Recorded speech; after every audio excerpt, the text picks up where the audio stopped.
Hey, welcome to the Show Business Pod. We have Andrew Levy here, who's one of the top LA comedy photographers, moved here from New York, took over the scene. He's a very interesting guy, does a lot of streaming on Twitch, really good at editing, really good at portraits. So if you're interested in photography, comedy, and all the things, this is the episode for you. And if you're not, listen anyway, because you'll learn some stuff. You'll learn about the scene. So with that, here is Andrew Max Levy, a.k.a. Just Off the Six. All right. No interruptions. Thanks for doing the podcast, man. I appreciate it. I'm glad you got your latte via Postmates there. I did. And they give me in a hermetically sealed, Yeah. This is like a bio-safe latte. Yeah, it's the Biodome latte. It's a little excessive, but I like it because I dropped it once, full on, basketball height drop. And it just sat on the ground. It didn't splatter anything. No spill. And I'm like, oh. Where's it from? Place. It's called a place called Honey Donuts on the east side. Honey Donuts? Yeah, it's solid. It's like one of those Cambodian donut shops. It's super dope. Is it hipster or is it just old? It's just old. Nice. It's it's like an old hole in the wall. I like how you use the hipster it's not delivery. even a hidden gem or anything. Yeah, it's just bad. One of those convenience faves where it's right. Somewhere where everyone's very loyal to their local right. Kind of wake up and what am I gonna do? I don't know. It's like Winchell's but Cambodian. Mm-hmm. Nice. I mean, that's it's quite a. I don't know. I feel like LA has these donut shops. They're so iconic to LA. Yeah. It's so interesting. They're kind of like the bodegas of New York, I feel like. Yeah, that's the Cops and Donuts thing that started from LA. That makes sense. Because it was the only thing open late night when they're on the beat or whatever, and they just stop there. I never actually thought about the etymology or where that came from or the history of that, but yeah, it makes total sense. And Randy's Donuts by the airport. What was that? Randy's Donuts by the airport. Mm-hmm. That big donut, that's classic LA. It's in The Simpsons. That's the donut. Yeah. It's literally the donut. Yeah. Now I'm trying to remember what we talked about before. So Just Off the Six, being from New York, I'm all about the bodegas. Yeah. And I would walk to that, that was the only thing that was open for them late. When I was walking to school when I was 8 years old, the only thing I could do that was cool and legal was go to the bodegas and pick up bodega coffee with the blue and white cups. I love that. Yeah. So good. And so everyone would show up to school 7:30 a.m. with these cups of coffee. The teachers would be like, "What the fuck? You're 9 drinking coffee." 9? Yeah, I would walk to school on my own, 8 and 9 years old, back in the day. Right. Walk, 30-minute walk through Manhattan, Yeah, it should be just not going to make 6 feet if you're drinking coffee at 9. Well, listen, you train early, and so I've been drinking coffee every day since then, and it's been has pretty much, I'm sure everyone who was in my homeroom class, I'm sure they're still doing it. I think Starbucks and the chains caught on later in New York because people had bodega coffee and it was $1 and then you had happiness. It was just 90 cents a cup. That's it. Yeah, and it wasn't terrible. Sometimes it was, but it was kind of part of the charm. Yeah, and that's why I kind of I'm not a coffee snob. If it's burnt, I'll be okay. But I'm not gonna. If someone's I can't drink this, it's room temp and stale. I'm just I've edited for 8 hours and had a cup of coffee sitting there for that long, and I'm oh, cool, coffee, and then go for it. I'm not above it. I like coffee. If my coffee gets cold, I don't mind that much. Mm-hmm. But iced coffee, I'm not quite there yet. I don't get the appeal. Even on a hot day, I want it hot. You want it hot? That's so interesting. I love it iced. I just love I love the taste of coffee, but I also like refreshing beverages. So yeah, and it feels like I'm not dehydrating myself if it's iced. But yeah, a cold brew is so strong. I don't know if it is stronger, but it just knocks me. I'm just buzzing. I'm wired. I don't get buzz anymore. It's more when I drink coffee, I'm claret and clear, before I do it, I kind of a little bit of a fog, but then it's coffee. It does help allergies. It does, I have a little bit of allergies and it does kind of clear you up. It's a mini Claritin. You're right. Yeah. And also the thing is, I feel every 2 years they go back and forth about whether or not cortisol is good for you. Yeah. I think we're in the good for you phase now. What is cortisol? It's like it's some element in coffee or man, I used to have this like whole argument like memorized in my head because people would always give it to me, but nobody's given me shit for like 3 years about it. But like, I think it's I don't even want to be on record trying to explain it poorly, but Okay. it's like it is an active element in coffee that like is like what people will say like coffee's bad for you or coffee's actually good for you. Like that's like the reason why it would be. Is that that's like what interacts with your body. Is that the thing that you used to put on the Starbucks? Like, hey, Prop 65, this might cause cancer. Oh God, I remember that. I'm just gonna take 4 seconds just because we can't like leave that thread just hanging. Cortisol is a steroid that can treat inflammation, which is why it's good for, which is why coffee like will kind of clear up your face a little bit. And your bowels. Mm-hmm. Yeah. That's it. Yeah, no, I'm the bowel champ because of this coffee. Right. Pod break. Yeah. But we were talking earlier before the coffee break about just you kind of coming to LA and really doing well in the comedy photography scene. And as a comedian and someone who's worked with you, like I think one of the reasons that is, and you can correct me and add to this, but it's because you make everyone feel comfortable in a way that allows them to do cool poses and non-candid photos that are like, all right, I'll post this. This is cool. Yeah. Like this is different instead of just me looking straight at the camera. Exactly. I think direction is the biggest part of what I do. Yeah. And because before I knew every comic, like, before I knew, because now when I shoot a lineup, I'll know a good amount of people in there because the scene is a lot smaller than people give it credit for, especially now. But I will, like, before if people didn't know me and I would come up to them and I'd be like, hey, can I steal you for a portrait? I would almost always get a preamble, be like, listen, I'm like really bad at photos. So they'll be like, yeah, but like, don't expect anything or like, but edit this out, like, face or some pre-canned thing they have ready for photographers. Cause I get it. Like, it's not why you're at the show. You're trying to like do your shit and then and not have like a guy in your face, like for the whole time. I kind of find my like fun challenge is like to break through that and like, but in a way that's like kind of like I'm like dipping in and out and I'm like unobtrusive, like I don't want to be like on someone's mind for too long, like after I finish shooting, like I want them to be able to like be like, oh man, that was fun, just like seamlessly kind of click back into their zone. It's like if I get all right, we're done, and they do like stand up, like that's like, oh, that's my nightmare. Right.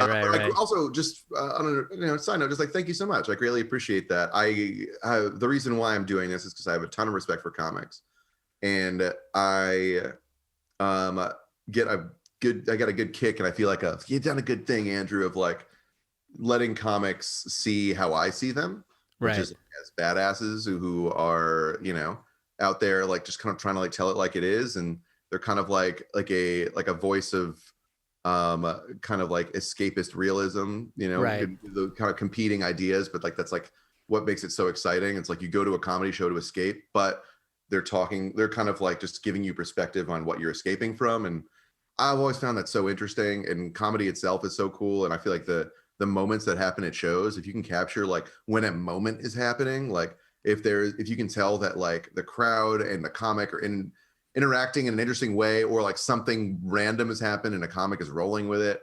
Like, the first time I shot Moses Storm was at a show that at a venue that felt like it was haunted, and like things would like move behind stage and you'd be like, what the, and he would like play it into his set, and he just like, and it became one of the funniest things I've ever seen.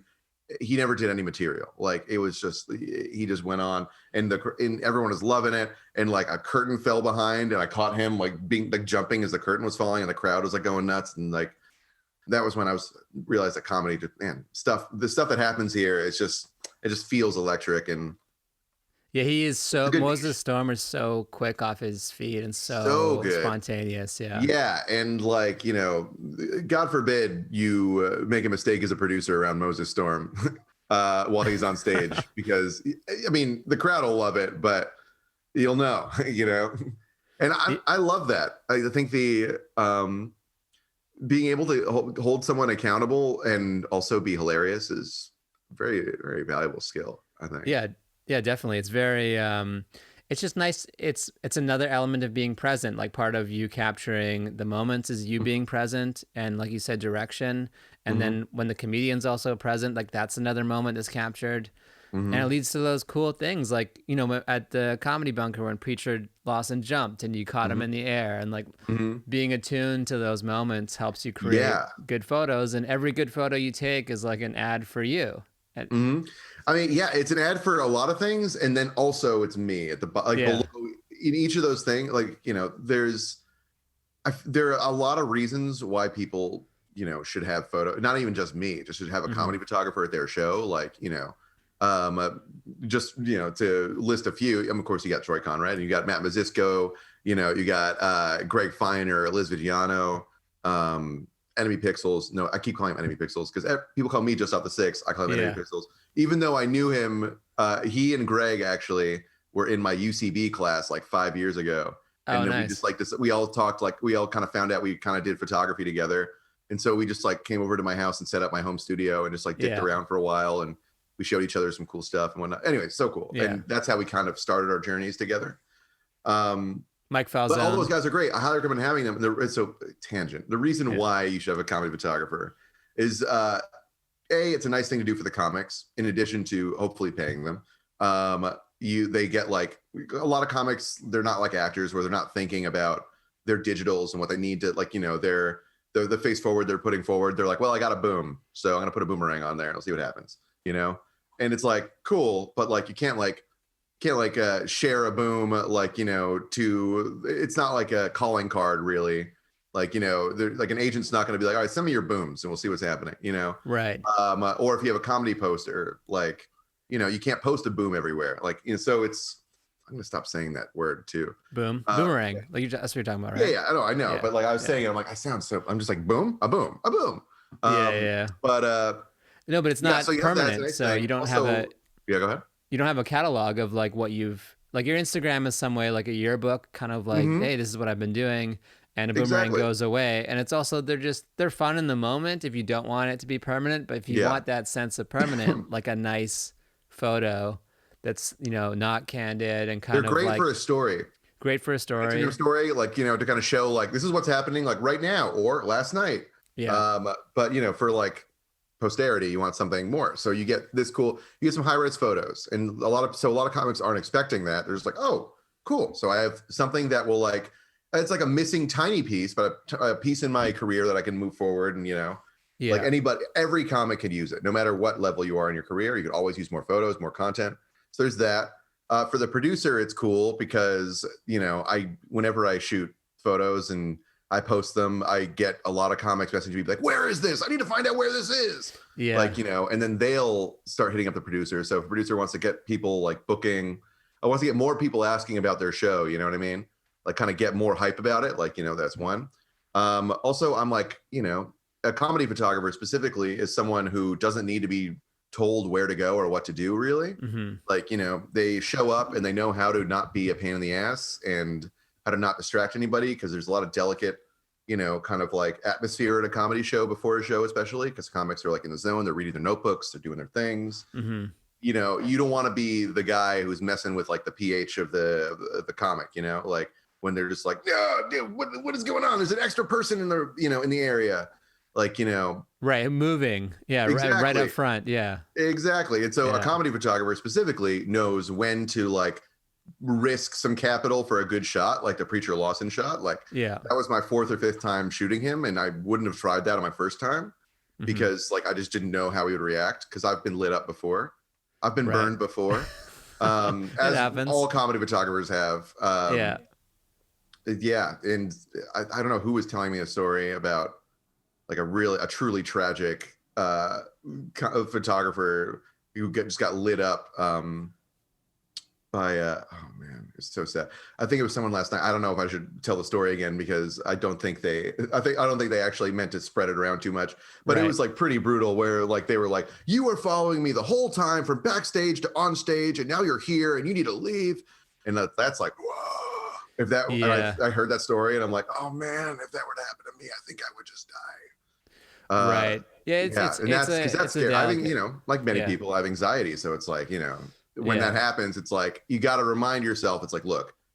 Yeah. Everyone, it's a moving, breathing machine, a show. And sometimes it just kind of spirals one way or the other. And it's not usually anyone's fault, but I do think there are photographers who have a better understanding of where, like they're just more in tune with like the dynamics of a show. And I think I didn't actually know you did UCB, but knowing that you did that, I think gives you that extra perspective of like, you know what it's like to perform. You know what it's like to be there. I have performed before, right? But I'm not trying to anymore. Which is another thing. It's like, you know, I feel like the fewer people that are like trying to get stage time, like, you know, that are back there, like the better, you know what I mean? Like, you know, so it's not, I'm not kind of just like, you know, there are a lot of people that go to shows that are like, you know, this isn't a bad thing. It's networking. Like they go to shows, they're like, let's see if this is a show I can get on. Like, you know, let's see what show I want to do. Like, you know, I go to a show and I'm like, is this a show I want to shoot? Like, you know, or like, or if I'm going to a show, I'll generally bring my camera anyway. Like, you know, especially now, because I don't want to waste a trip to a show, because I don't want to, because everything is an inherent risk these days. And we can talk about that at some point, about like how COVID is changing things, but like, that's kind of that's a topic. But like, you know, it's just, I'm just happy to kind of support the scene, you know? It feels good to like have like a place in like a support role, like ready for me, which is cool. And it's an important role. Do you ever shoot video as well, or are you just I'm moving into video actually? So I picked, really right before quarantine, I picked up a Pocket 4K, a Blackmagic camera. Nice. And I've been shooting skate videos with Tommy Wakefield and do you shoot those? Yeah, so I've been shooting skate vids. Yeah. Not the ones he's been posting. Those are his own phone. He's been practicing with those. I haven't shared any of them yet because, you know, they're my first videos I've made ever. I am a director, but I haven't actually done the camera myself. Like, I actually taught myself photography while I was in the restaurant industry, like trying to get out of the restaurant industry. But I was like, okay, this could make some money, but I can also learn about composition and lighting, so I can talk to like my cinematographers better. Right. Which was really cool. And then it kind of took off from there. And so I was like, wait, this is like a career. So I'm going to pivot. So now I direct, not for an identity like I did when I was in the restaurant. Like, you know, someone's like, what do you do? And I'm like, I write and direct, but I do work in a restaurant, but really I write and direct. And it's just like, even though do your thing, like that's totally legit. You shouldn't be ashamed to work in a restaurant and pay your bills while you're doing something creative. But the pressure to feel ashamed is so hard. And so that was, I was very miserable in the restaurant. And then when I pivoted to photography and I was able to like kind of find my niche where I knew where my instincts were correct, like I could like trust my gut and like follow a plan. And I knew that I would be going in like, not even the right direction, just go in a direction that would be fruitful, like, you know, and here I am, I do a job where I get to hang out with people I really respect and care about. And it's great.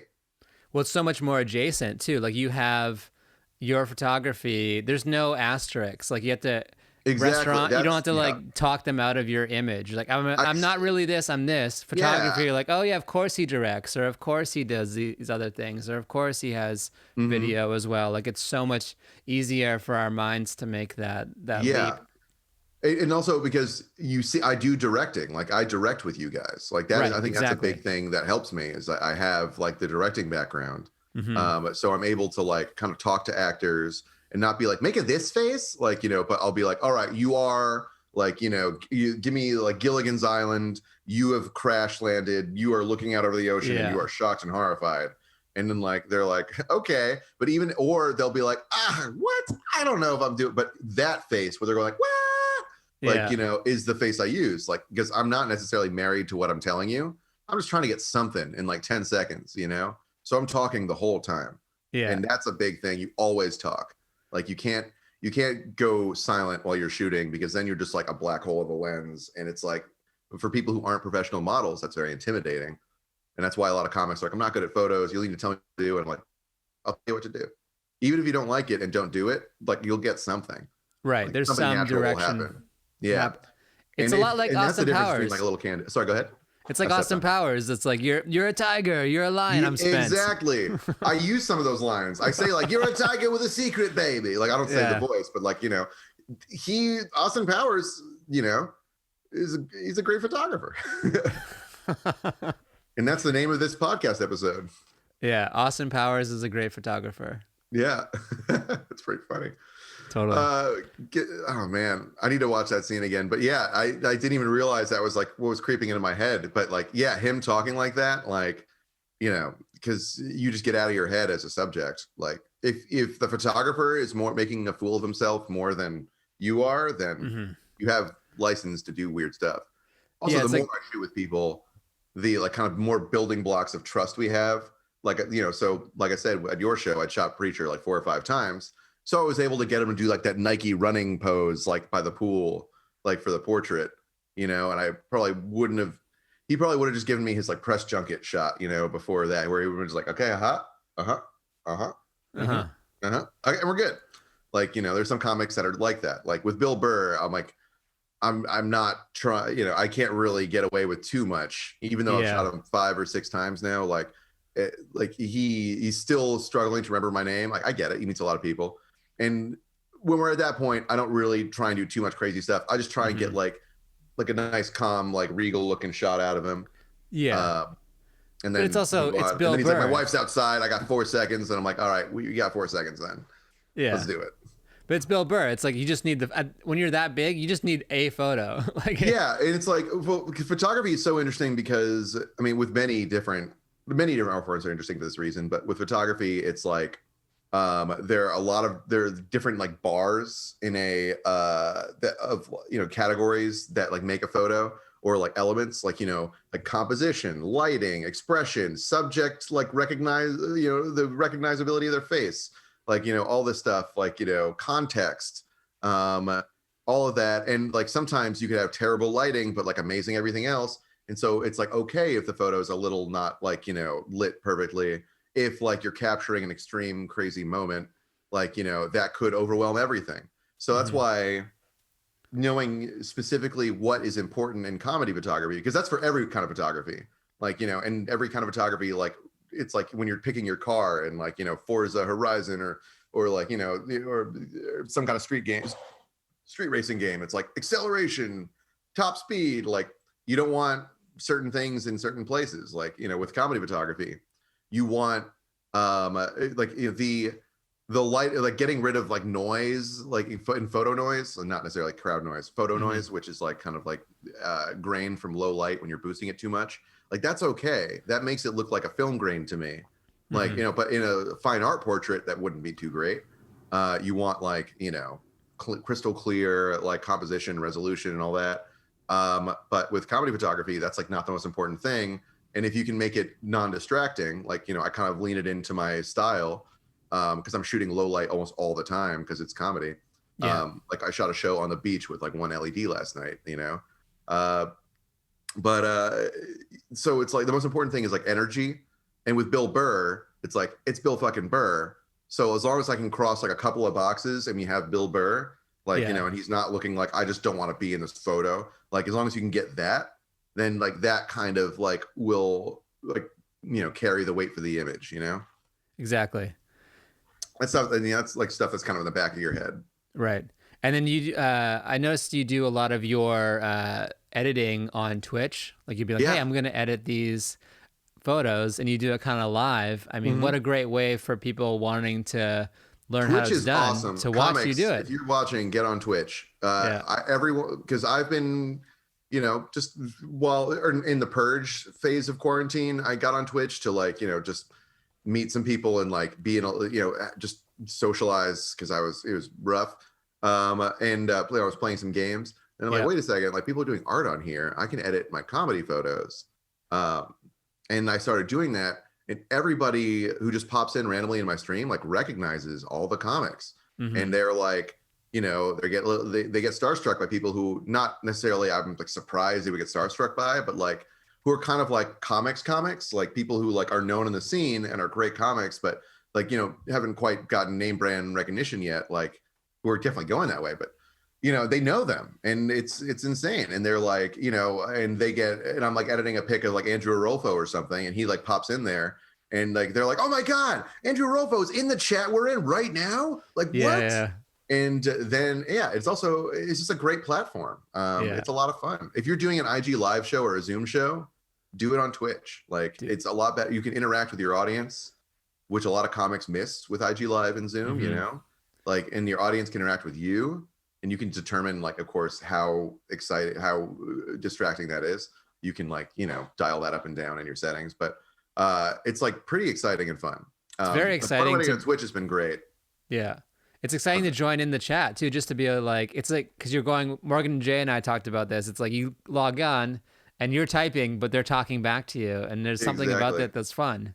It is really fun. And it's like, especially, you know, if you have a little bit of recognition, like Morgan Jay, like Morgan Jay has like, you know, he was on TV TikTok and fans. And like, they like freak out when they see him. They're the Jaybirds, you know? And like, he's like on stream. I was like pushing him to do more stream stuff because Morgan Jay is built for streaming. Like he is like, there are inherent advantage.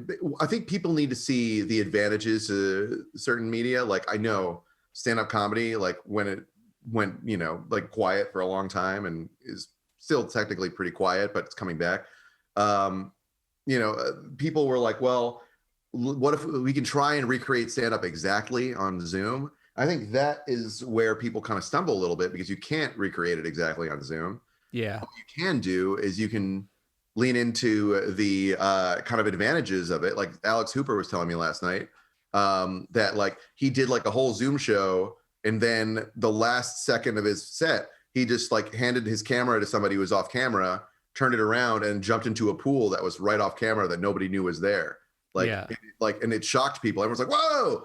And like, that's like something you can't do on stage. Like you can't surprise somebody with a pool, like while they're there at a show. Surprise pool. You know, surprise, like we pull off the tarp. And Morgan Jay had a song called like Demon in My Closet, where he just sings a song about a demon in a closet, and there aren't too many like hard jokes in there. And you're like, okay, it's like a bop, but like you're singing about a demon who's hiding in your closet. Cool. But then meanwhile he's singing, back behind him, like, you know, out of focus, Brent Pella, his roommate, is wearing a demon costume and is slowly creeping out of the closet. And some people realize it quickly. Other people aren't really paying attention because it's like playing with, you don't really expect that. You're just like looking at a Zoom meeting. You don't expect that to happen. Right. But like that kind of shit is exciting. And like it happens. And when you can take advantage of the medium, I think you can thrive, you know? Definitely. And I like the way he does the auto-tune stuff, and he makes it like there's a performance element to being on Twitch that he's really captured. Yeah. Like the people that are the most engaging on Twitch. I think Josh Potter's really good on Twitch too. It's like they kind of have like a very engaging personality, and they're present in the moment. Yeah, people want to see comics do things. They just want to see them. So even if you were to get on and play games, like Mike Falzone plays the Tony Hawk Pro Skater 1, like, you know, he just gets on there. He doesn't even have a setup. He just plugs it into his Xbox and he's on, you know? Yeah. He has no mic, no nothing, and he's already a Twitch partner, like, which means that he's raking it in. Like, he's doing great. And so he's not talking? No, he's not talking. He has no cam. So he is talking. He just has no visual on him. So it's literally, so when you can stream from your Xbox or PS4, like, you know, without any problem, without any computer or anything, you literally just like go into your settings and be like, stream to Twitch. Here's my account. Yeah. I have mine set up that way. I actually like, and that's the way Josh Potter does it too. And he has the PS4 cam. He has a little PS4 cam. Yeah. Yeah. Which it kind of crops the screen and it doesn't overlay it, but it's also just that pressing one button to stream is so much better than doing the OBS and the setup in a separate computer. And once you do one button, though, that will eventually make you want to upgrade more, and then you will do the OBS. Like I do it. It takes me maybe like 15 to 20 seconds to get ready to stream, you know? Yeah. A little more now that I've got my lighting setup going on. Like I'm actually using the portrait light. My lighting that I'm doing right here is my comedy portrait lighting. So I bring these two lights to every comedy show. So I pack them up and take them down before. So that adds a little bit to my time. But other than, I mean, I'm a lazy dude, and like I have no problem hopping on Twitch and getting a good quality going, and you know all that. Like once you get kind of past the first like what are all these options? Like it's very intuitive, and it's literally just like creating your own TV channel. That's really fun. Totally.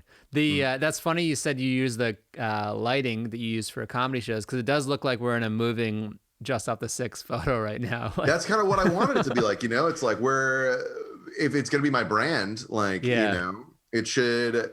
when photographers on Twitch or like videographers have like a terrible video setup, I feel like I'm like, that's like your easiest resume right there. Like that's like your business card in the corner. Like, can you light something? Like, and yes. Sometimes you can't.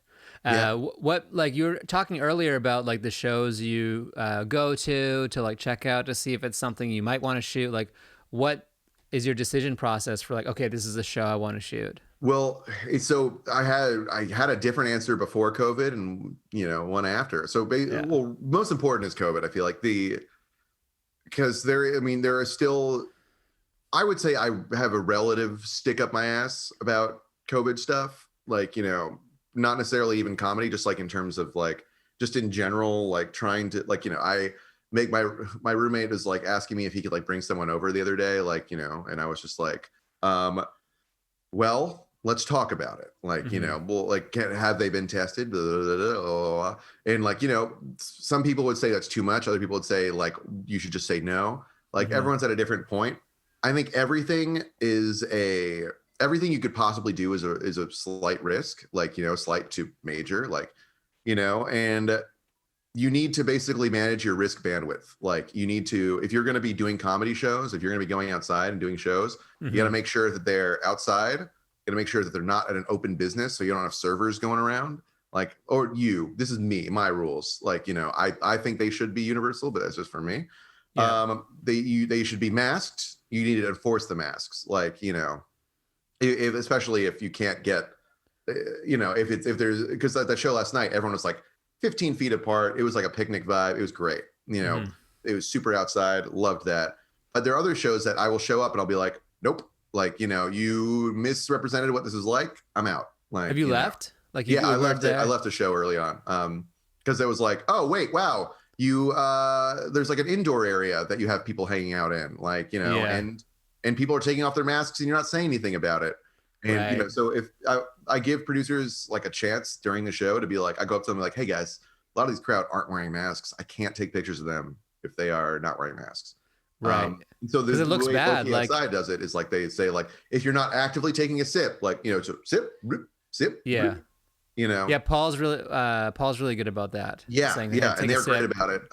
That's why I keep shooting their show. Because I feel safe, when I say, put air quotes in, because everything is a risk no matter what. Yeah. So that's my risk, my risk are comedy shows and I reduce it elsewhere. I don't go out to eat. Like I don't go to bars. I don't do anything like that. Like, that's my thing. And there are some people that are like, they look at comedy shows. They're like, like, oh God, how dare you? You're the reason why. And it's like, yeah, I get it. Like, it shouldn't be on us, it should be on the government, but these are comics who are working. They need to work. People need to laugh. Like, I get it. And so it's going to happen. So like, if I'm going to be a parent here, like I'd rather you do it in the house, figuratively, of course. I'd rather you do it outside the house, to be honest. But like, if you can, the order is reforming right now, of comedy. And it's like, and if you can kind of set the tone now and like not, if you're just going around shitting on every comedy show just because it exists, then comedy is going to grow in an unhealthy way. But if you like, so if you as royal everyone, like I feel like I am fortunate enough that people like respect my work enough that they'll kind of respect my opinion too. So I want to only give or they see my work as my opinion. Like, so if they see that I shoot a show, they're like, that's a Just Off the Six approved show. Like I only want my pictures to appear on shows that I feel safe sending a comic to. Right. Is it also like, what about outside of COVID? Are there other things you look for in shows? Yeah, I look for personality. I want a show, like, I feel like the cool thing about shows that aren't at clubs is that every show has its own character. And so whenever I get to a show, a fun challenge for me is to try and get the character of the show and then, kind of like lean into that and make the images reflect it, because then the show will keep advertising in a coherent way, and you can see exactly what the vibe of the show is by looking at the pic. Like those beach the beach shots last night, that there's character in those. Like, you see what's up. It's like we're like this is like sunset vibes. We're out having a great time. Like we're you know, we're making a tough situation a little better. Like it feels good, you know. You know, and then your show, like very like kind of like tasteful, like kind of like an 80s finance vibe, you know what I mean? Like it feels like it's an 80s house. Yeah. Yeah. There you go. And I love it, you know, and I feel like every one of these personalities or characters of a show is valid. But all you got to do is just kind of lead into it. Totally. And like, you know, Loki Outside, they took a disadvantage, which was we don't have a stage. We all we have is this truck, and they made it into their whole marketing. And that is why, and that makes it feel like Good Times at Davy Wayne's. Like that's their vibe, you know? Yeah, definitely. It's like now it's part of the flyer and part of like, you're like, all right, and it's something to comment on, like, oh, I guess I'm climbing into a truck or whatever. And you're like, okay. And it creates like a camaraderie, and we don't have to take it too seriously, but also it's totally a great show. Yeah. And yeah, I mean, Paul's a veteran, so he knows what he's doing. He's got the balance down. That's another thing too. What I look for is a producer who knows what they're doing. I look for a producer, even not necessarily knows what they're doing, a producer who is thoughtful, which means that like you can just make a list and then they'll know what they're doing. Or like, you know, so like a producer who doesn't fuck the comics around. Like I don't want to be bringing, because there are comics, there's like a handful of comics who are good friends of mine, like, you know, some not great friends of mine, but like people who I know and respect, and vice versa, who will hit me up and be like, is there anywhere you think I should, like, you know, ask about these days? And I'm like, you're a great comic. I'd be happy to, I think producers would be happy to have you. So I can tell you, I'm not going to recommend them to them. You know what I mean? I'm not going to say like, you should book this guy, but I'll say like, you should ask to be booked. You know? That's a delicate line to tread. Yeah, it is. I never want to step into the shoes of the producer. I just want to, I'm happy putting people in touch with each other. Yeah. But like, again, like only if I like, you know, like if I really dig the work of both parties, you know? Right. And it's like never with a promise of booking. It's always with like here's the show I shot. I think it's a great show.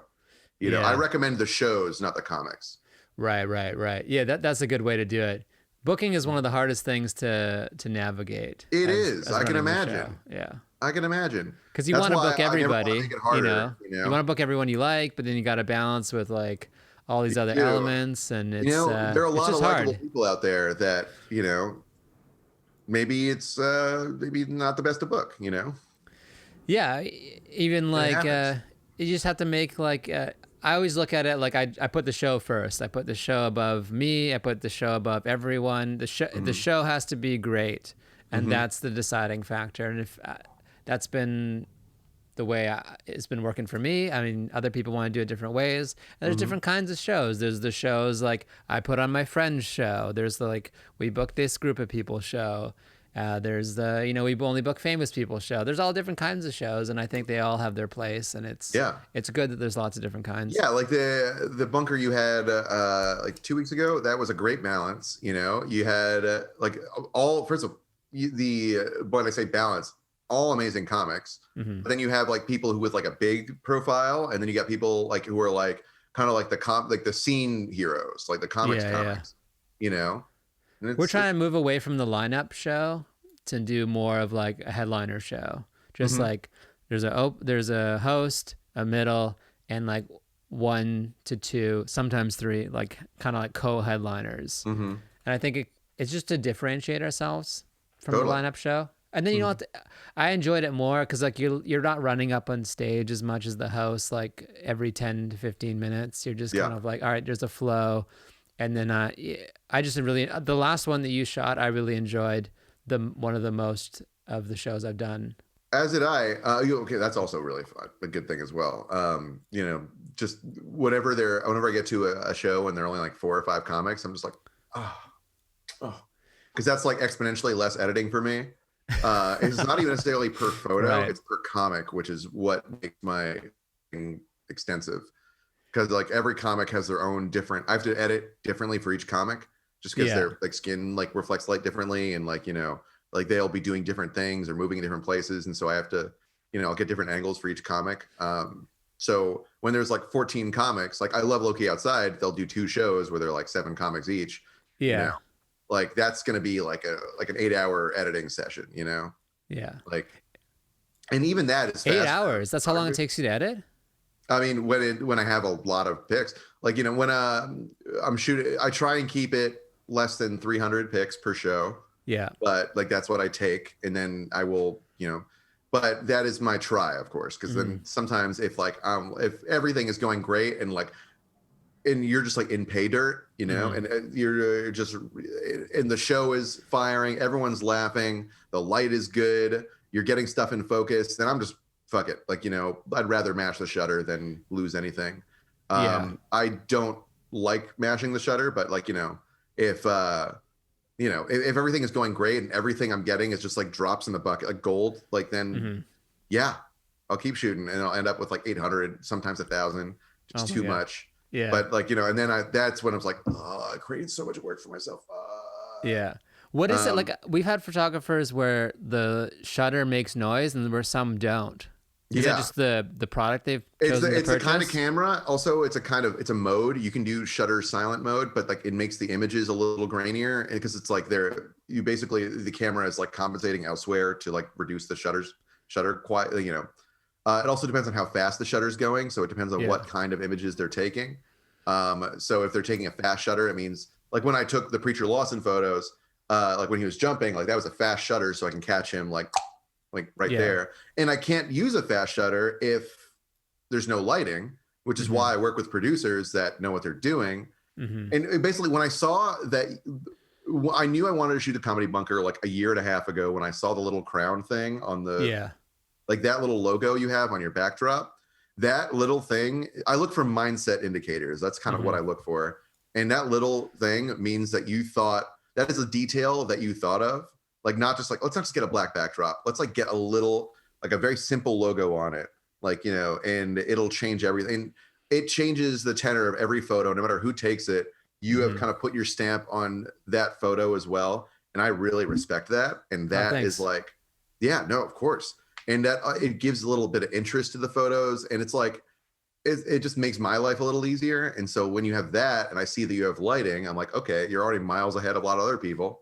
Yeah. You know, because I show up to a show sometimes and I've been to a handful of shows where there's no mic, you know, like, and I'm like, what is this? Is this an intervention? Like, this is wild.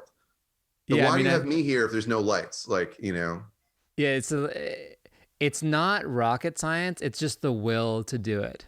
Yeah. And it's like, also just like, take a breath, think about what you need and write it down. And like, that takes so little, like that's not my personality, but I'll do it because I need to, you know, it's work.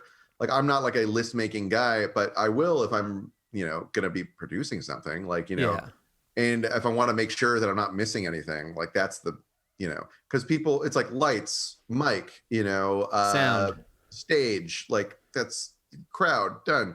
You know, these are like easy elements, but people forget those. Like those are like the basics. And those are the shows that have the stuff you don't need. They have like animated trailers and intros and shit. Yeah. Like they hired an animator to like make all that shit. I'm like, what are you doing?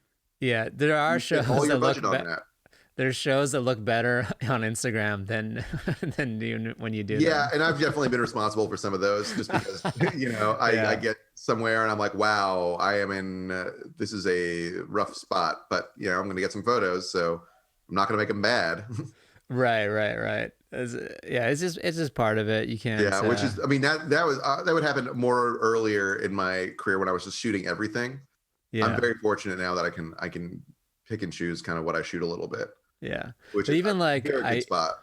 I've mentioned this before, but like watching like Jamie Flam at Dynasty, watching Todd Glass, like two people who really care about the detail, and like the ultimate caring about the show is being willing to go to somebody and be like, can you stop talking?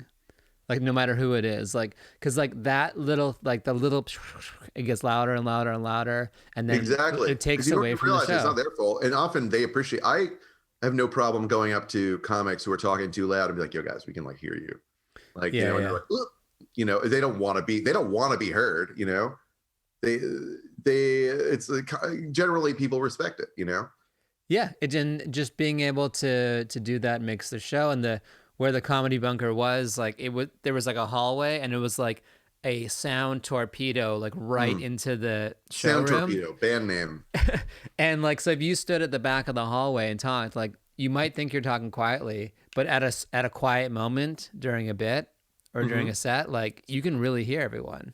Yeah. And that you got to go back there and say, hey, can you keep it down, or go in the green room, or sometimes it's audience members talking too, and it's just the will. And these days the equivalent is like you have to tell people to wear their masks, and like that's exactly, wear the mask. And it is hard, like, because so much of our facial cues, especially during comedy, is like, and reaction is like in the face too. So you lose something. I think that I think it still happens though. Like I know you can tell someone's laughing through a mask. Yeah. And I think when you get those, they're even more real. Cause like, it's just, it's such a, I think it just proves that comedy is like an energy thing, not necessarily just like you need to see like someone's laughing face, like to get, you can tell that the energy in a room is like people like, like they're all going, like, there's joy in their eyes, like, and that stuff, it's just the world we're living in now, and it's the reality,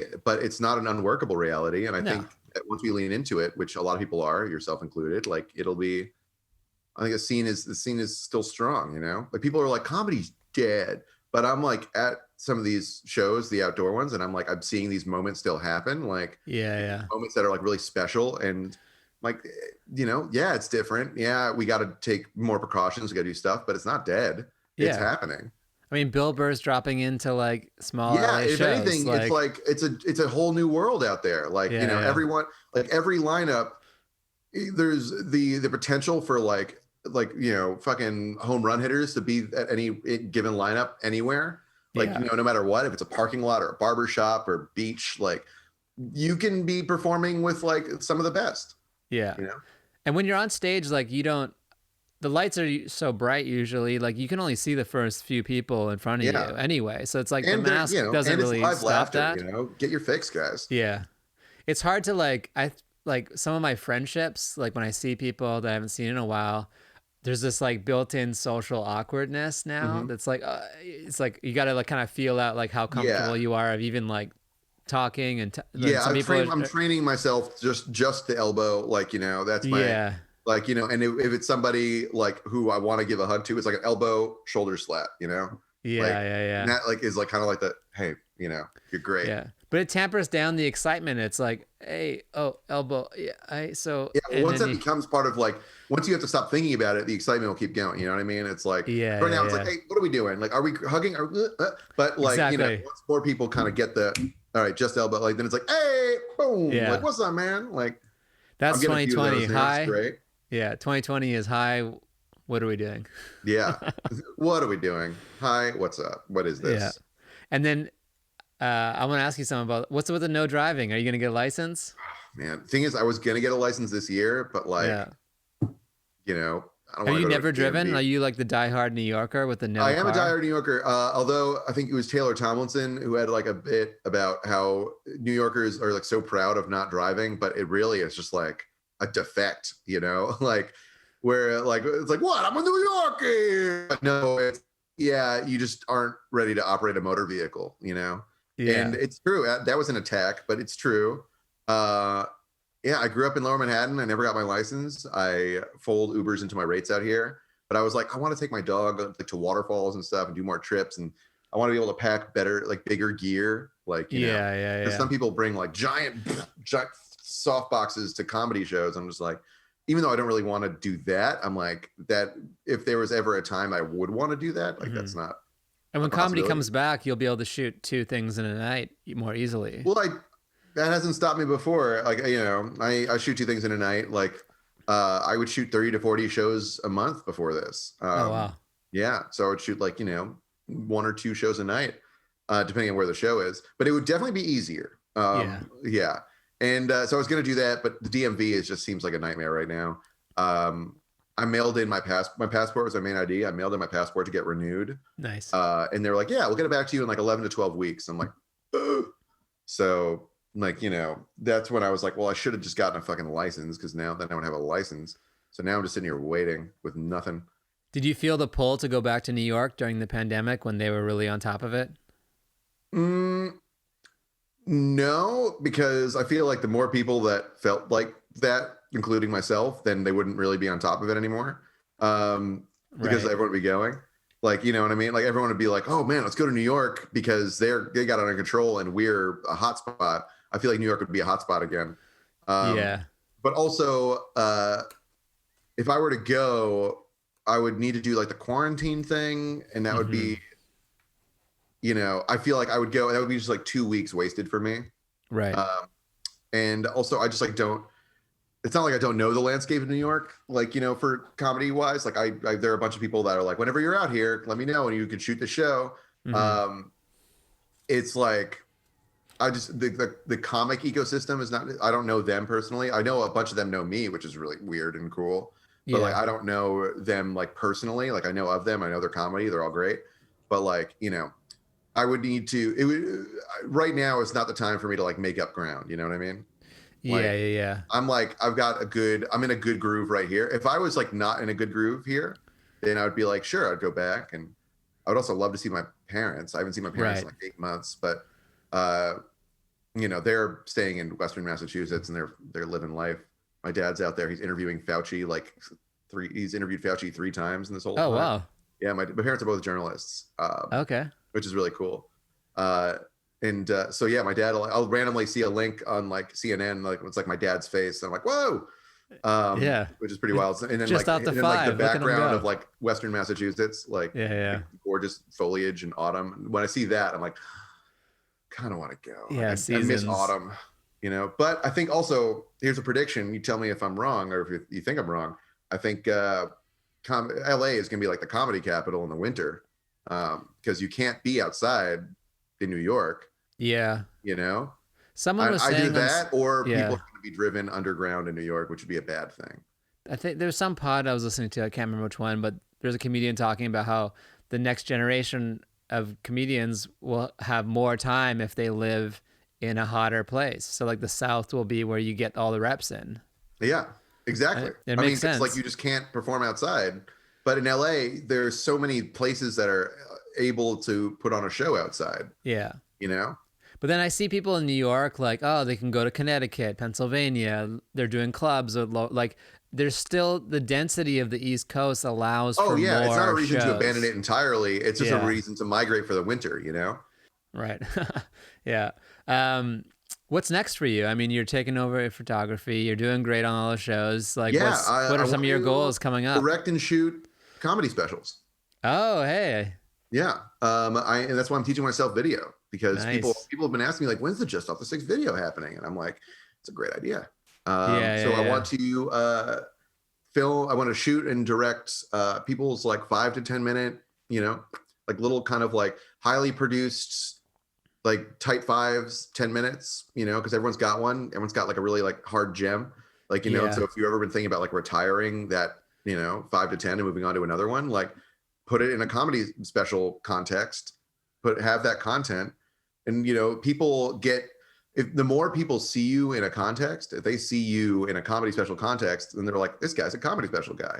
And then they will book you, for more stuff. Like they will, it's like great content. It's like, it shows that you can handle like being like the center of attention. And, when networks and stuff see that, like they'll see also, just that you can get it done with like a minimal crew and you can get it done in these crazy times because no one knows who can produce stuff. They only knows what you have. They only know what you have produced during this, Yeah. You got to kind of prove yourself, like be like, hey, like I'm an obvious bet. Like, look at me. Exactly. Yeah. It's like, why take a chance? Like, we've got this guy right here who looks like they should be in a comedy special because they're in one. Yeah. That could be the new late night. Like if you start, because no one's doing that. If you corner like a 5 to 10 minute production mark, which is who has the attention span anyway for this stuff. So you have those unless that are like you are a huge established name like Eliza or something like that. Like the people aren't going to watch your hour and a half or not people. That's a huge generalization, but like it'll be easier to get people to like dip their toe into your brand with like a 5 to 10. You can even see online, like, stand-up clips used to do really well, and now it's moved to more like reels, like short-term sketches that are like much quicker for the brain to be like, all right, I know what this is about. 15 seconds, I'm out. Whereas stand-up's like, all right, there's a setup. Do I like this person? Where are they? Like, everything is getting shorter and shorter attention. So if you have those tight videos shot, I mean, I think you could really take over that. Exactly. The Yeah, new late I night. think it'll be great. So that's what's next, and What how many cameras do you need to shoot something like that? I would say I would probably need two. Two? I would have one set master, like kind of like a wide shot, and then I would have a shoulder rig, kind of like what the guy was doing last night, actually. Okay. And then I would have a shoulder rig as well that I'd move around and like get like kind of like inserts. Yeah. I would probably do it over 2 nights as well. And then one doing crowd as well.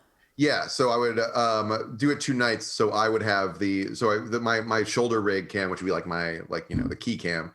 Like I would be able to like get multiple elements at the same time, quote unquote. Like so I could shoot the crowd on kind of one night, go for reactions, and then yeah. And would that all be like 2 Black Magics? Yeah. 2 Black Magics. I also could use because I have three cams that would all work right now because so I have the Black Magic, and then I have the cam I'm using right here, which is my old what's cool about this, my streaming cam, is that until 3 weeks ago, this was my main photography camera. So this was like the camera that I turned pro with and that I would shoot all these comedy shows with. And so now I can look at it and be like, wow, you've like retired with dignity, my friend. Like you are like you have a now your place watch on the has ended, mantle. and I could look at you and be like, man, like we went through so much together. Like it's great. Yeah. So I got this guy, and then I have my main cam right now, which shoots in 4K, and Yeah. I started getting a lot of people asking like, hey, can I run my 5 at the Comedy Bunker? Because they would get a good tape, because we do 3 cams and then with mic audio, so I could give them this thing to be like, hey, Preacher was very impressed with your 3 cams. He was just like, you mind if I set this up? And you're just like, listen, we got 3 cams. He's like, yeah. But it's also something else. It's like, these aren't like, you're not making a career doing small shows in LA. So if we can give you dope photos, if we can give you a video that like only you use, exactly, it's like, hey, like, all right, I got something out of it, and it was worthwhile. And it's also it's a good cross promotional tool if they end up using it. Like Adam Ray chopped it up and made one of his crowd work bits from it, and it was so funny, and he posted it, and that helps, and it's all part of it. Yeah, Adam Ray hit me up yesterday, like being like, it's like after I posted some of those beach pics, and he was like, where the fuck is this? I need to get there now. And so now he's gonna hit up those folks, Yeah, and it's like good for Mary and Casey. Like they run a great show. The Ocean Mic, great show. Great show. Well, Andrew, this has been great. I really appreciate you taking the time to tell us all about your photography and your career. It's always a pleasure, my man. We already covered it, but you got to follow him at Just Off the Six. Is it same on Twitch? It is. Twitch.tv/JustOffThe6 and Instagram at Just Off the Six. Like Just Off the Six train. Did this stream on Twitch? Did we do that? No, we didn't do this today, but I'm totally down to walk you through it, or we could try something, do like a little sample stream in the future. Yeah, let's do some, we'll do some games, we'll do some streaming. Hell yeah. And, I'm actually about to stream in half an hour with Andrew Arolfo. We have a little thing every Sunday called Divinity Original Sundays, where it's a game called Divinity Original Sin, which is a kind of like Dungeons and Dragons, but in a video game. So it looks fun. We're playing through it together. Oh, it's great. He and I play through it together, and we're having a grand old time. I logged on like late on the Twitch just to say hi, because I got a notification you guys were on, and it doesn't show the chat history, but I asked like, what game is this? And some guy's like, it's this game already. I'm like, I just got it. Some other guy in the chat was like, we've covered this. Stop. The community on Twitch is nuts. I love it. Like in a great way. I mean, of course there's every platform has toxic circles, but like it's very easy to moderate your channel. Yeah. So like if someone like is a pop in, it'll like hold like and be like, nah, fucking bull, Twitch can sense that, and they'll be like, do you want to approve this guy? And I'll be like, nope, bye-bye. Right. I've like met incredible photographers from all over the world that like had no idea that comedy photography existed, and like so like the brand ambassador for like Mercedes-Benz in Saudi Arabia as a that's a huge photography job. Like wow. He like is like popping into my streams being like, whoa, you got this pic of Preacher Lawson, that's so cool. Like, and so like I have this whole international following, which is fucking up my sleep schedule because I'm like streaming now for like Scottish people. Right. There's like a Scottish sketch group that I have like gotten really close with, and I plan now after quarantine, I'm gonna go out to Scotland to shoot them in their arcade. They have they own an arcade, which is so cool, like a full-on one. in Glasgow. So I have like all these trips planned around the world, like to meet these people that I met on Twitch who are now becoming some of my very close friends. And it's like, it's a great community. So highly recommend getting on Twitch. Yeah, I need to go to Scotland. My mom's dad is from Orkney, which is like the north part. I know Orkney. Yeah. I love Viking shit. So I know all about northern, like, you know, England and Scotland and stuff. Like I've been watching a show called The Last Kingdom, which is so good on Netflix. It's so fucking good. Last Kingdom, I'll check it out. Yeah, I'm not gonna go into it, but go on. No, we'll do this again. I'd love to do it on Twitch sometime. Yeah, and totally. I'm sure I'll see you at a show sometime soon, maybe tonight. Yeah, maybe a specific show. Who knows? Yeah. Well, I'll see you Wednesday. And I didn't know we were being coy. Yeah, I'll see you on Wednesday. All right.